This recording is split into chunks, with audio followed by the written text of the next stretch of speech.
ব্যক্তি নামাজ পড়ে কিন্তু সুদ খায়, তার নামাজ হবে কিনা?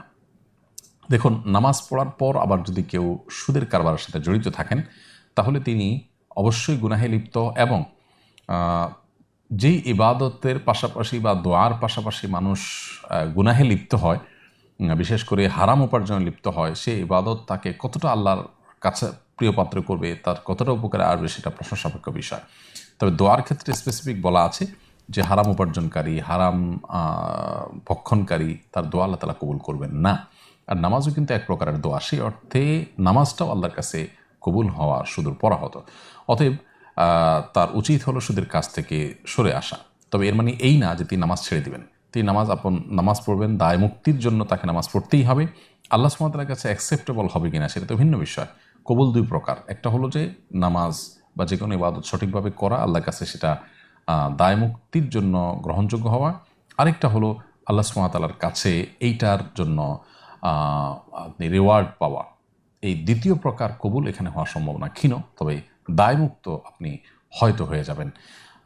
এই জন্য নামাজ অব্যাহত রাখতে হবে, কিন্তু এই নামাজ তাকে আল্লাহ সন্তুষ্টি এনে দেওয়া বা নামাজের মাধ্যমে যে দোয়া করা আসলে দোয়া কবুল হওয়ার সম্ভাবনা সুদূর পরাহত। এই জন্য তার সুদের কারবার থেকে বেরিয়ে আসতে হবে। পরিবর্তিত অবস্থার সুযোগ নিয়ে একদল নারীবাদী সম্পত্তিতে নারীদের সমান অধিকার চাইছে। ত্যায্য সম্পত্তির বন্টন সম্পর্কিত ইসলামের বিধান কেউ অস্বীকার করলে তার বিধান কি? কোরআনে কারিমে বাবা মায়ের সম্পদে সন্তানদের যে অধিকারের কথা বলা আছে, এটিকে যদি কেউ অস্বীকার করে, এটিকে যদি কেউ অমান্য করে, কিংবা কেউ যদি মনে করে যে না এটা অচল, ভিন্ন কোনো বিধান চায়, তো সে সুস্পষ্টভাবে কাফির এবং ইসলাম থেকে খারিজ হয়ে যাবে। কারণ আল্লাহর সুস্পষ্টভাবে কোরআনে কারিমে বর্ণিত কোনো আদেশ বা নিষেধকে যদি কেউ অস্বীকার করে বা সেটা বিরুদ্ধাচরণ করে, তার ইমানদার থাকবার কোনো সুযোগ নাই। কোরআনে কারিমের বিভিন্ন আয়াত এর সপক্ষে রয়েছে, বহু হাদিস এর সপক্ষে রয়েছে। পৃথিবীর কোনো আলেম এই ইস্যুতে ভিন্ন মত পোষণ করেন না যে কোরআনে কারিমের আল্লাহর দেওয়া কোনো বিধানকে অস্বীকার করলে মানুষ ইসলামে আর থাকে না। অতএব যারা এটি করছেন তারা যদি মুসলমান নাম ব্যবহার করে থাকেন তাহলে তারা অমুসলমান, এটি বলার অপেক্ষা রাখে না। মনে রাখা উচিত, সংখ্যাগরিষ্ঠ মানুষ যেই বিধান চায়, যে কোনো ইস্যুতে তারা যেটি চায় তার ভিন্ন কোনো কিছু চাপিয়ে দেওয়া, এটাই হলো জুলুম, এটাই হলো স্বৈরতন্ত্র, এটাই হলো বৈষম্য, এটাই হলো অবিচার। আমরা গণতন্ত্রের নামে, মানবাধিকারের নামে যা করছি সেটা হলো মানুষের অধিকার খর্ব করার নামান্তর। যারা নারীদের প্রতি মায়া দেখাতে গিয়ে এই কাজটি করছেন, তারা কিন্তু আমাদের দেশে পরিবার ব্যবস্থাপনাকে ভেঙে দিতে চান। কিভাবে ভেঙে দিতে চান? কারণ সম্পদে স্বামী ছেলে মেয়ে উভয়ের যদি সমান ভাগ দেওয়া হয়, তাহলে সেক্ষেত্রে দৈনন্দিন জীবনে ছেলে মেয়ে একসাথে যখন সাংসারিক জীবন করেন, তখন তারা ব্যয়ভারও সমান সমান করে দেওয়ার একটা প্রশ্ন আসবে। তখন দিন শেষে কী হবে? পৃথিবীর বিভিন্ন উন্নত দেশে এই জিনিসটি হচ্ছে যে স্বামী স্ত্রী উভয়ে সমান সমান করে শেয়ার করেন, উভয় উপার্জন করেন, তা দিয়ে সংসার চলে। তাদের সাংসারিক জীবনের অবস্থা কেমন, তাদের পরিবারগুলোর অবস্থা কেমন, আর আমাদের দেশে পরিবার ব্যবস্থাপনা কেমন, সেটা আমরা যদি কম্পেয়ার করি তাহলে দেখতে পাবো। দেখুন, স্ত্রী তার ভেতরের দিকটা সামলাচ্ছেন, স্বামী তার বাহিরের দিকটা সামলাচ্ছেন, এর চেয়ে সুন্দর কোনো ব্যবস্থাপনা পৃথিবীতে হতে পারে না। এটা আল্লাহ তাআলা এভাবেই সৃষ্টি করেছেন মানুষকে, নারীকে সৃষ্টি করেছেন তার দৈহিক অবকাঠামো। আপনি অ্যানালাইসিস করলে দেখবেন যে আল্লাহ রাব্বুল আলামিন এমন সৃষ্টি করেছেন তার জন্য ঘরের দিকটা সামলানো তার জন্য ইজি এবং সহজ।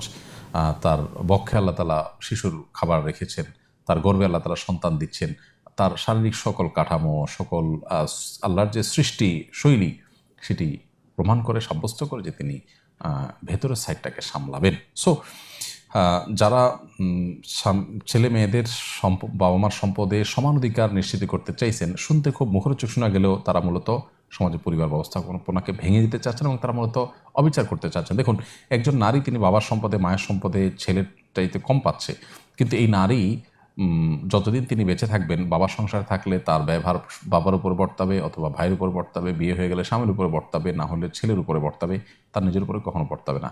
অন্যের ব্যয়ভার তো দূরের কথা, নিজের ব্যয়ভারও নিজের উপরে বর্তাবে না। আর একজন ছেলে তিনি নিজের ব্যয়ভার নিজের উপরে বর্তাবে প্রাপ্তবয়স্ক হওয়ার পর থেকে, কারোর উপরে তারটা বর্তাবে না। এর পাশাপাশি তার স্ত্রী, মা বাপ এবং ছোট ভাই বোন সবারটা তার উপরে বর্তাতে পারে। তাহলে সকল নিজের এবং পরের সকল ব্যয়ভার বহন করার পরও তিনি যদি পান 2 টাকা, আর নারী তার অন্যের তো দূরের কথা নিজেরটারও ব্যয়ভার বহন করতে হচ্ছে না, তিনি যদি পান 1 টাকা, তাহলে এটা তার প্রতি কি জুলুম? দেখুন, ইসলাম সমান দিতে বলে না, ইসলাম ন্যায্য অধিকার দিতে বলে। সবসময় সমান দেওয়ার ভিতরে কোনো আপনার ন্যায্যতা বা ইনসাফ হতে পারে না। আপনার দুটি সন্তান আছে, একটি ছোট আর একটি বড়। বড় সন্তানটার জন্য যে জামা কিনেছেন, ছোট সন্তানকেও যদি একই জামা কিনে দিতে চান সমান দিতে গিয়ে, তাহলে এটা কি জুলুম হবে নাকি সুবিচার হবে? ইসলাম সবসময় ন্যায্য অধিকারের কথা বলে, সমান অধিকারের কথা বলে না। দেশের যে পরিস্থিতি আছে, এই পরিস্থিতিতে এখন দেশ পরিপূর্ণ স্টেবল হয়নি। এরপর যারা সমকামী ইস্যু নিয়ে সরব হচ্ছেন বা ইসলাম বিরোধী বিভিন্ন ইস্যুকে যারা তুলে আনছেন, তারা জানেন না যে এই দেশে মুসলমানদেরকে আপনার বিভ্রান্ত করে এরকম কোনো ইসলাম বিরোধী আইন তারা পাশ করাতে পারবেন না। এটা কোনোদিনই সম্ভব নয়। এর আগে বিভিন্ন সরকার চেষ্টা করেছে, গণতান্ত্রিকভাবে বা জনগণের ভোট নিয়ে নির্বাচিত হয়ে এসেও অনেক সরকার চেষ্টা করেছে, কেউ পারেনি। অতএব এটি করতে গিয়ে দেশকে যারা অস্থিতিশীল করতে চায় তারা দেশের শত্রু বলে আমরা মনে করি। বিশেষ করে একটা আনস্টেবল পরিস্থিতিতে, যেখানে দেশের স্বাভাবিক অবস্থায় পরিপূর্ণভাবে ফিরে আনাটা চ্যালেঞ্জিং কাজ, সবাই আমরা সর্বাত্মক সহযোগিতা করছি, সেখানে এই চক্র যারা এই সমস্ত ইস্যুগুলো এখন আনছে, আমি মনে করি তারা দেশকে অস্থিতিশীল করতে চায় এবং এদের বিরুদ্ধে আমাদের সোচ্চার হওয়া উচিত।